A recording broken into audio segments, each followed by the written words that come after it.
La première fois que j'ai vu un film de Jean-Paul Belmondo, j'étais tout petit, je pense que je devais avoir genre 7-8 ans. Et c'est bien sûr L'As des As. L'As des As, c'est le tout premier film de Jean-Paul Belmondo que j'ai vu. C'est un film génial, même si au final c'est la Seconde Guerre mondiale quand on y pense. Mais quand on est jeune, on s'identifie à Belmondo et on est en mode oh, c'est un héros, il est incroyable. Et c'est vrai qu'il est incroyable. Et, euh, et je sais pas, c'est un film, je pense que c'est mon film encore aujourd'hui préféré de Jean-Paul Belmondo parce que c'est le film qui m'a bercé. C'est un film au final très familial, même s'il a un fond, historique très grave. Finalement, la forme est bien amenée et c'est du coup le tout premier film que j'ai pu voir de lui. Ensuite, j'avais acheté un coffret avec pas mal de films de Belmondo et il y avait notamment le film Cartouche, qui est un film dont pas beaucoup de gens, en vrai, je sais pas si beaucoup de gens l'ont vu, mais le film Cartouche est absolument incroyable.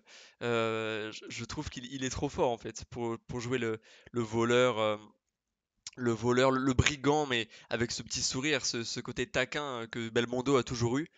Et du coup, voilà, c'est juste incroyable.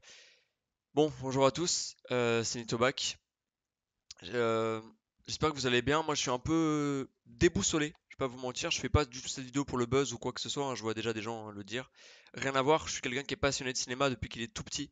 Et j'adorais Jean-Paul Belmondo, comme j'adorais Louis de Funès. J'ai fait une vidéo sur Louis de Funès, d'ailleurs, vous pouvez la retrouver sur ma chaîne. J'adorais Jean-Paul de Belmondo. Et il y a 3 heures, on a appris sa disparition. Et je vous avoue que j'ai été assez ému en vrai, parce que même si je l'ai jamais rencontré personnellement, tout ce qu'il a fait dans ma filmographie, enfin dans sa filmographie en fait, m'a- a influencé ma culture cinéma, de fou, vraiment. Et du coup voilà, il y a ce truc de, je me sentais obligé de faire une vidéo sur lui, comme ça, sans rien, juste pour vous parler de lui et de vous dire que il m'a bercé et il a bercé beaucoup de gens, Belmondo, mais moi, il m'a bercé. Et même si je suis né au début des années 2000, et c'est quand même un acteur qui a fait partie activement de ma vie. Donc voilà. Et d'ailleurs, tous ces films sont sont encore disponibles sur Netflix, donc n'hésitez pas si vous n'avez jamais vu ces films. Si voilà, vous êtes sur cette vidéo et que vous connaissez pas trop Jean-Paul Belmondo, allez voir son œuvre, allez voir ses œuvres, allez voir ses films. Même si on a beaucoup qui ont mal vieilli, au final, ils sont quand même super géniaux. Et c'est un acteur absolument extraordinaire. C'est une légende qui nous a quittés aujourd'hui. C'est une vraie légende. Et voilà. Donc, ensuite, suite à ça, suite à Cartouche, c'est Le Professionnel que j'ai regardé. Le Professionnel, je m'en souviens très bien. Il y avait cette ambiance particulière. Je l'avais regardé chez mes grands-parents. Avec mes cousins, on était là sur le canapé. Et il y avait vraiment cette ambiance particulière. Et dès les premières minutes du film, j'étais très jeune, hein, je devais avoir une dizaine d'années. J'ai été happé par le film. Avec la musique d'Ennio Morricone, mon compositeur de musique de film préféré, j'ai tout de suite été happé par le film. Au début, je me rappelle quand il est jugé, Jean-Paul Belmondo, puis après avec je vais pas spoiler pour ceux qui n'ont pas vu le film, mais cette scène finale qui est déchirante et qui est magnifique et qui est tellement belle. C'est un film que j'ai revu récemment, aussi sur Netflix, vu que j'en ai profité. Et voilà. J'avais vu que je crois que ces 3 films-là de Belmondo, avant de le redécouvrir quand tout est sorti sur Netflix. Oui, j'ai jamais eu l'occasion de me procurer tous ces DVD, etc., contrairement à Louis de Funès. Et donc, quand Netflix a annoncé que tous les films de Belmondo allaient être disponibles sur leur plateforme, je me suis empressé, j'étais super content, il y en a au moins 30, voire 40 dessus. Une trentaine, il y en a 30 je crois. Et je me suis empressé de regarder tous les films, donc bien sûr Le Magnifique, Flic ou Voyou, Les Morphalous c'est très drôle, Le Solitaire, Le Guignol, Hold Up, enfin il y en a plein. L'As des As aussi, que du coup que j'ai revu, et je l'ai revu sans cette vision d'enfant, mais j'ai quand même adoré le film, et c'est, je pense, pour moi un des meilleurs films de Belmondo. Et là, je suis allé sur Twitter et j'ai vu que les gens, il y avait des sondages et les gens, leur film préféré de Belmondo, c'est Le Magnifique.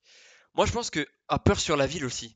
Peur sur la ville, c'est un film absolument incroyable avec ce flic qui chasse ce voyou justement. Sauf que là, cette fois, c'est Belmondo le flic. Et Peur sur la ville, c'est un film, il est sous-coté de fou avec en plus la musique d'Ennio Morricone.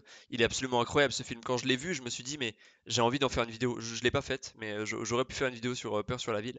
Enfin voilà, je l'ai du coup redécouvert un petit peu tardivement, mais avant sa disparition d'aujourd'hui, j'ai pu revoir quand même toutes ses œuvres, tous ses films, enfin pas tous, mais beaucoup d'entre eux, les plus connus du moins. Et ça m'a fait un pincement au cœur, ça m'a fait quelque chose.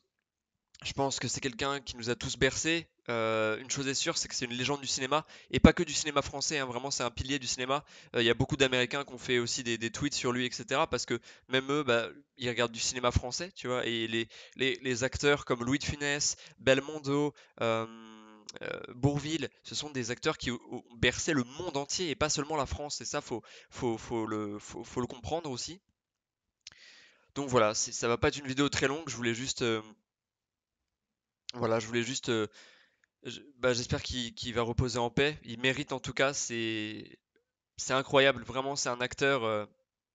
Je l'aime si fort. Vraiment, pour moi, c'est beaucoup de gens sur Twitter l'ont dit, mais il a cette gueule de français. Il a un charisme de fou. Il a un charisme de fou. Et il a ses répliques à lui. Jordan, commissaire Jordan. Elle est morte. C'est con. Elle avait un beau cul.